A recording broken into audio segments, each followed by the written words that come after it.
الذين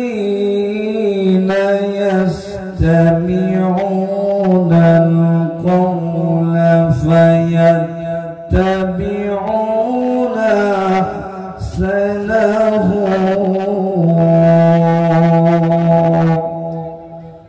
أولئك الذين هداهم الله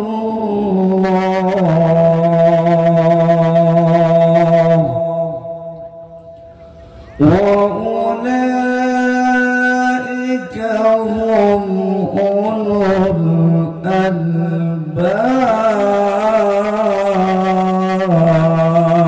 الألباب. صدقت يا رب العالمين. بسم الله الرحمن الرحيم. حدثنا يحيى ابن بقيل حدثنا الليث عن بقيل عن ابن شهاب أن سالما أخبره عن عبد الله بن عمر رضي الله تعالى عنهما قال النبي صلى الله عليه وسلم المسلم أخو المسلم لا يظلم ولا يسلمه ومن كان في حاجة أخيه كان الله في حاجته ومن ستره مسلما ستره الله يوم القيامة. رواه البخاري. أو كما قال عليه الصلاة والسلام من النساء السلطة والمرحى والمعزنة والمصوفة. رواه البخاري. أو كما قال عليه الصلاة والسلام المعذب 7 سنين كتب له براءة من النار. رواه البخاري. মুসলিম মোরা ঘুমিয়ে পড়েছি, ডাকাত ঢুকেছে ঘরে,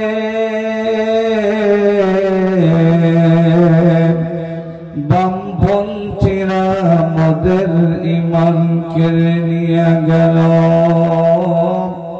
দেখি নাই খেয়াল করে, আস্তে পথে আধার নেমে, তাই বলে কি রইবি থেমে, হয়তো বাতি জ্বলবে না, তাই বলে তো বীরুর মতো বসে থাকা চলবে না। ঠিক কিনা বলেন? আমি মুসলিম, আমি সংগ্রামী, আমি চিরনবীর, আল্লাহকে সারা কাউকে মানি না। লিল্লাহি তাকবীর। বলেন আল্লাহু আকবার। আরো জোরে বলেন আল্লাহু আকবার। আল্লাহু আকবার বললে লস আছে না লাভ আছে? আওয়াজ দিয়ে বলেন তো আল্লাহু আকবার কার বরত্ব? আজানে আল্লাহু আকবার আছে না নাই? কোনো কথা নেই। আপনাদেরকে আমি বলছি, আমরা বাংলাদেশি বক্তা, সব সময়ের জন্য আমরা 50-50 ওয়াজ করি। ইন্ডিয়ান বক্তাদের মতো আমাদের কালচার না। এক এক দেশের এক একটা কালচার থাকে। আপনাদের দেশে হয়তো এগুলো জিজ্ঞাসাবাদ করে না, তাই আপনারা জবাব দেন না। একটু জবাব দিলে হবে কি, আপনার আলোচনাটা আপনি বুঝতেছেন কিনা আমার, তখন আমি এই জিনিসটা বুঝতে পারি। এজন্য আরেকবার বলছি, আওয়াজ দিয়ে বলেন তো আল্লাহু আকবার কার স্লোগান? জোরে বলতে হবে মুসলমান, আল্লাহু আকবার কার স্লোগান? আল্লাহর স্লোগান দিলে লাভ আছে না লস? জোরে বলেন লাভ আছে না লস? তবে বিশ্বাস করেন মুসলমানেরা, আমরা সিংহের জাত বিড়ালের জাতে রূপান্তরিত হওয়ার কারণে বিজাতিরা আমাদের টুটি কষে ধরে, আকাশ থেকে বৃষ্টির মতো পম্পিং করে মুসলিম জনপদগুলোকে মাটির সঙ্গে মিশিয়ে দিচ্ছে। আওয়াজ দিয়ে কথা বলেন ঠিক কিনা? মুসলমানদের যুদ্ধ করার জন্য কোন অস্ত্র শস্ত্র কিচ্ছু লাগতো না। শুধু যদি মুসলমানরা তাম পৃথিবীর যতগুলো মুসলমান আছে, সব মুসলমান যদি আমরা এক হয়ে একবার লিল্লাহি তাকবীর আল্লাহু আকবার ধ্বনি তুলতে পারতাম, বিশ্বাস করেন সমস্ত ইহুদি খ্রিস্টানরা গর্ত খুঁজে পেত না পালানোর। আওয়াজ দিয়ে কথা বলুন ঠিক কিনা? আপনাদের এই ভারতবর্ষ কাঁপিয়ে দিয়েছে একজন মহিলা। নারায়ে তাকবীর, আল্লাহু আকবার বলে, চিৎকার মেরে বলুন না আল্লাহু আকবার। সম্মানিত সুধী, আমি বাংলাদেশ থেকে এসেছি আপনাদের এই বর্ধমান জেলার খন্দকপুর গ্রামে। আমরা আসাতে আপনারা খুশি না বাজার? যদি হয়ে থাকেন খুশি তাহলে আওয়াজ দিতে হবে বেশি। রাজি আছেন কারা কারা? দুই হাত তুলে দেখান। লিল্লাহে তাকবীর। হাত নামান, আল্লাহ কবুল করুক। জোরে বলেন আমিন। সম্মানিত উপস্থিতি, আপনাদের তাকবীরের ধ্বনি শুনলে ওই রাস্তায় থাকা লোকগুলো মনে করবে যে এখন ওয়াজ শুরু হয়ে গেছে, আর একটা মুহূর্তের জন্য আমাদের রাস্তাঘাট মার্কেটে থাকার সুযোগ নাই। এই মাহফিলটাকে মুখরিত করবার জন্য আর একবার তাকবীর দেওয়ার জন্য রাজি আছেন সবাই? বলেন ইনশাআল্লাহ। আর একবার বলেন ইনশাআল্লাহ। আর একবার বলেন ইনশাআল্লাহ। আমি একটা তাকবীর দিব আস্তে করে, আপনারা জোরে বলবেন। রাজি আছেন সবাই? লিল্লাহে তাকবীর, নারায়ে তাকবীর। আল কোরআনের আলো, আল হাদিসের আলো। কোরআন হাদিস যেখানে, কোরআন হাদিস নাই যেখানে, লিল্লাহে তাকবীর। আলহামদুলিল্লাহ, আল্লাহ তাআলার শুকরিয়া আদায় করছি যে মহান মনিব আপনাকে আমাকে কোরআনে কারীমের মঞ্চে কিছু সময় ব্যয় করার তৌফিক দিয়েছেন, এজন্য বলি আলহামদুলিল্লাহ। সংক্ষিপ্ত আকারে প্রাণ ভরে দরুদ ও সালাম পড়ি, সকলে বলি সাল্লাল্লাহু আলাইহি ওয়াসাল্লাম। সম্মানিত উপস্থিতি, ভারতবর্ষের মানুষ, আপনারা আমার মঞ্চে যে সমস্ত উলামায়ে কেরাম বসে আছেন, সমস্ত নবীদের আওলাদ, তাদের ছাত্র হতে পারলে আমার জীবনটা, আমার কিসমতটা খুলে যেত।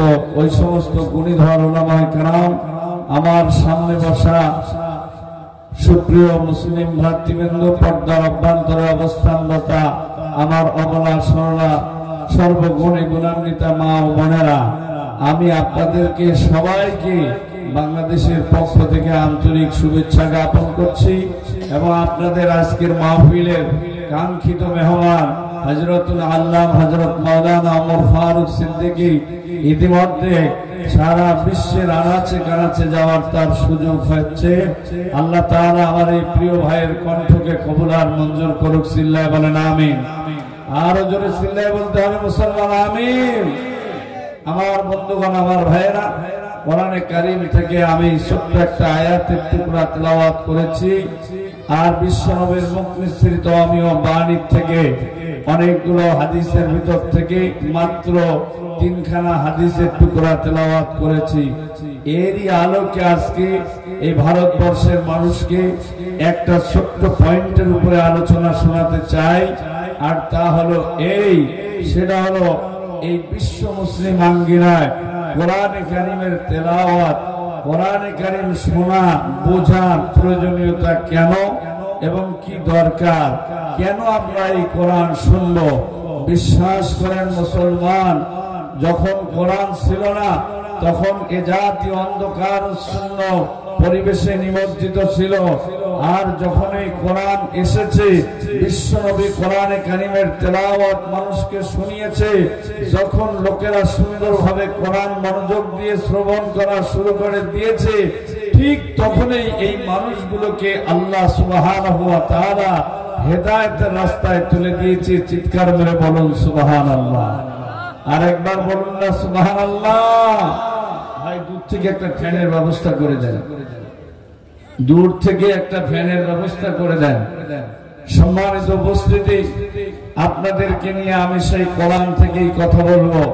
তবে বর্তমান সিচুয়েশন খুব একটা ভালো না। এখন আখের রস খাওয়ার লোক খুঁজে পাওয়া যায় না, আর মদের দোকানে গিয়ে দেখুন দাঁড়ানোর জায়গাও খুঁজে পাওয়া যায় না। আওয়াজ দিয়ে কথা বলেন ঠিক কিনা? আজকে দুধওয়ালা বাড়িতে বাড়িতে গিয়ে দুধ বিক্রি করছে, আর মদের দোকানদার কি সুন্দর টাসে দোকানদারি করছে। আওয়াজ দিয়ে কথা বলেন ঠিক কিনা? আজকে লক্ষ্য করার বিষয়, গরু শুয়ে থাকে খাটে, আর বুড়ো বাপ মার বৃদ্ধাশ্রমে দিন কাটে। আওয়াজ দিয়ে কথা বলুন ঠিক না বেঠি? আমার বন্ধুগণ, আমার ভাইয়েরা, লক্ষ্য করুন, মেয়েরা লক্ষ টাকার জুতা কিনে দিচ্ছে পায়ে, আর 1 টাকার ফোঁটা কিনে তুলে রাখছে কপালে। আওয়াজ দিয়ে কথা বলেন না কেন? ঠিক না বেঠি? সম্মানিত উপস্থিতি, আরো লক্ষ্য করার বিষয় হলো, আগেকার দিনে মসজিদ গুলো ছিল কাঁচা, কিন্তু মুসল্লিদের ঈমান ছিল পাকা। এখন মসজিদ গুলো হচ্ছে পাকা, মুসল্লিদের ঈমান হয়ে যাচ্ছে কাঁচা। আওয়াজ দিয়ে কথা বলেন ঠিক না বেঠি? এরপরে আগেকার দিনে ডাস্টবিন খুললে ময়লা পাওয়া যেত, এখন ডাস্টবিন খুললে যারো সন্তানের মাথা পাওয়া যায়। আওয়াজ দিয়ে কথা বলুন না কেন? ঠিক না বেঠি? এইবার খেয়াল করুন, লক্ষ্য করুন, আগেকার দিনে মেয়েদের লেখাপড়া ছিল না, কিন্তু মাথায় ছিল ঘুমটা। আর এখন মোস্ট মডার্ন সিভিলাইজেশন যুগে এসে মেয়েরা যে যত শিক্ষিত হলো, তত এখন আদা ন্যাংটা। আওয়াজ দিয়ে কথা বলুন ঠিক না বেঠি? এই যখন সিচুয়েশন, তখন আমরা কোরআনে কারীম শোনা শুরু করে দিয়েছি। আওয়াজ দিয়ে বলুন কথা ঠিক কিনা? তবে শুনুন, কোরআনে কারীমের তেলাওয়াত 2 শ্রেণীর মানুষ শোনে, আর 1 শ্রেণীর মানুষ শোনে না। এ কথা আল্লাহ তাআলা কোরআনে রেকর্ড করে দিয়েছে। জোরে বলুন সুবহানাল্লাহ। আর একবার বলেন না সুবহানাল্লাহ? হয়নি? আর একবার জোরে বলেন না সুবহানাল্লাহ? আমার সম্মানিত ভাইয়েরা, কোরআনে কারীম থেকে আলোচনা করছি আল্লাহ রাব্বুল আলামিন মহাগ্রন্থ কোরআনুল কারীমের ভিতরে সব কথাগুলো খুলে খুলে বর্ণনা করে দিয়ে দিলেন। আল্লাহ রাব্বুল আলামিন বলেন, ও দুনিয়ার মানুষেরা, আল্লাযীনা ইয়াসতামিউনাল কওলা ফায়াত্তাবিউনা আহসানাহু উলাইকা আল্লাযীনা হাদাহুমুল্লাহ ওয়া উলাইকা হুম উলুল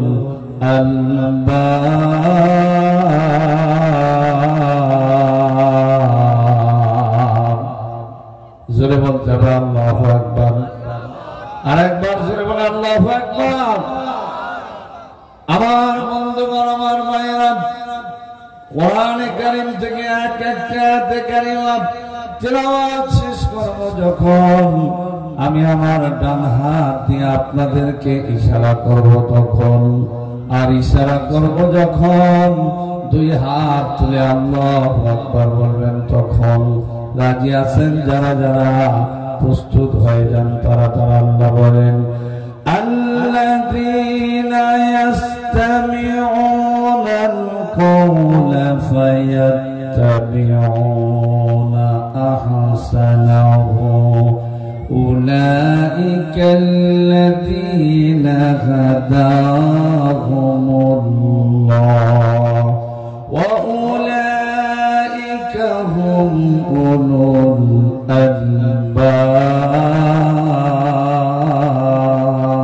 আলবাব। হয় নাই? পরীক্ষায় ফেল করেছেন? আর একবার 2 হাত ঝাঁকুনি দিয়ে বলেন আল্লাহু আকবার। হাত দিয়েছেন কে? জোরে বলেন, হাত দিয়েছেন কে? ওই আল্লাহর হাত আপনার জন্য তুলতে কষ্ট হবে? আর একবার হাত ঝাঁকুনি দিয়ে তুলে বলেন আল্লাহু আকবার। হাত নামান, আল্লাহ কবুল করুক। জোরে বলেন আমিন।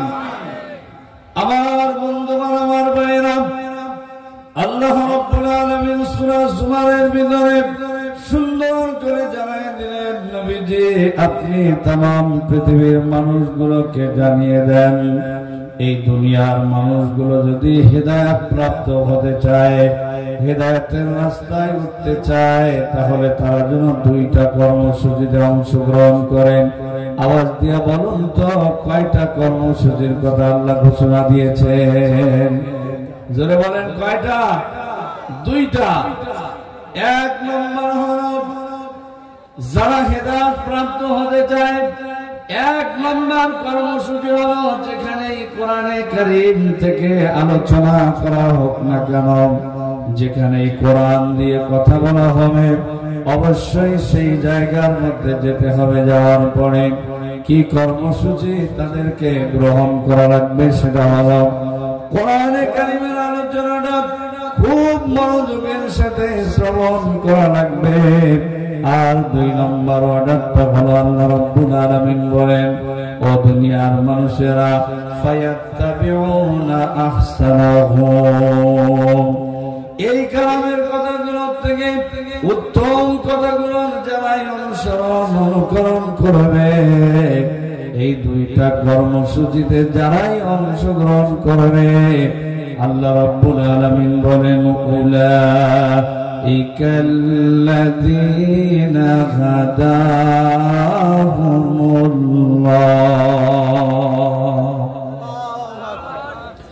আল্লাহ রাব্বুল আলামিন বলেন, ও দুনিয়ার মানুষেরা 2টা কাজ তোমরা করবে, 2টা পুরস্কার আমি আল্লাহ রাব্বুল আলামিন তোমাদেরকে দিয়ে দিব। 1 নম্বর কাজ হলো মনোযোগ দিয়ে কোরআনের কথাগুলো শ্রবণ করবা, আর 2 নম্বর কোরআনের উত্তম কথাগুলোর অনুকরণ করবা। এই 2টা কাজ করলে তোমাদের কি লাভ হবে? আল্লাহ রাব্বুল আলামিন বলেন, ও দুনিয়ার মানুষেরা তোমাদেরকে 1 নম্বরে হিদায়াতের রাস্তায় তুলে দিব, আর 2 নম্বরে তোমাদেরকে পৃথিবীর ভিতরে সবচাইতে বুদ্ধিমানের কাতারে নামটা লেখায় দিব। চিল্লায় বলুন সুবহানাল্লাহ। আমার বন্ধুগণ, আমার মায়েরা, কোরআন যখন নাযিল হলো মক্কাতুল মুকাররমার ভিতরে, নবীজি যখন কোরআনে কারীমের তেলাওয়াত করে করে জাতিগোষ্ঠীর লোকের সামনে শোনানো শুরু করে দিল, ও আমার ভাইরা খুব মনোযোগ দিয়ে কথাগুলো শুনতে হবে। কোরআন শোনার পরে যারাই মনোযোগ দিয়ে শুনেছে তাদেরকে কিন্তু আল্লাহ পাক হেদায়েতের রাস্তায় তুলে দিয়ে আল্লাহর নবীর সাহাবীদের কাতারে নামটা লেখায় দিয়েছে। আল্লাহু আকবার বলেন, আর একবার জোরে বলেন আল্লাহু আকবার। বুঝেন কিনা? এটা ফ্যানের ব্যবস্থা করে দেন, নাহলে পাখা একটা নিয়ে আসেন। আমার বন্ধুগণ, আমার ভাইরা, লক্ষ্য করুন, আল্লাহ রাব্বুল আলামিন আমাদেরকে 2টা নিয়ামতের কারণে, 2টা আদেশ মানার কারণে 2টা আমাদের জন্য ফায়দা আল্লাহ তাআলা দিয়ে দিলেন। মক্কার ভিতরে বিশ্ব নবীজি যখন কোরআন তেলাওয়াত শুরু করে দিলেন, ইন দ্য মিন টাইমে 1 জন 2 জন 4 জন 5 জন করে কালেমা পড়ে ইমানদার হয়ে যাওয়া শুরু হয়ে গেল। আমার বন্ধুগণ, আমার ভাইরা, ওই যে বলছিলাম কোরআন শোনার ব্যাপারে লোকগুলো 3টা ভাবে বিভক্ত হয়ে যাবে। 2 শ্রেণীর লোক কোরআনে কারীমের তেলাওয়াত শুনবে, আর 1 শ্রেণীর লোক কোরআন তেলাওয়াত শুনবে না, বরং যেখানেই তেলাওয়াত করা হবে সেখানেই তারা মারামারি সৃষ্টি করবে, গন্ডগোল সৃষ্টি করবে, ফাসাদ সৃষ্টি করবে। আওয়াজ দিয়ে কথা বলুন, এই লোকগুলো আছে না নাই? জোরে কথা বলতে হবে। ভারতের মুসলমান আছে না না? ওরা নাটকে বাধা দেয় না, ওরা সিনেমায় বাধা দেয় না, ওরা অন্য অন্য কোন অনুষ্ঠানে বাধা দেয় না। শুধু যেখানেই জলসা হবে, কোরআনের মাহফিল হবে, ওই জায়গাগুলোতে ওরা বাধা দেয়। আমার বন্ধুগণ, আমার ভারতের বাবাজিরা লক্ষ্য করে শুনুন, এই কথাটা আজকের নয়, আজ থেকে 1500 বছর পূর্বে যখন কোরআন নাযিল হয়েছে তখন এই মানুষগুলো 3টা ভাবে বিভক্ত হয়েছিল। 1 শ্রেণীর লোকেরা আল্লাহর নবীর কণ্ঠে কোরআনে কারীমের তেলাওয়াত শুনতে চায় নাই, আর 1 শ্রেণীর লোকেরা কোরআনটা শুনেছে, অর্ধেক শুনেছে, অর্ধেক আর শুনতে চায় নাই। আর 1 শ্রেণীর লোক তৈরি হয়েছিল, ওদের জীবন যায় যাক থাকে থাক, ওরা কোনো কিছুর পরোয়া করে নাই।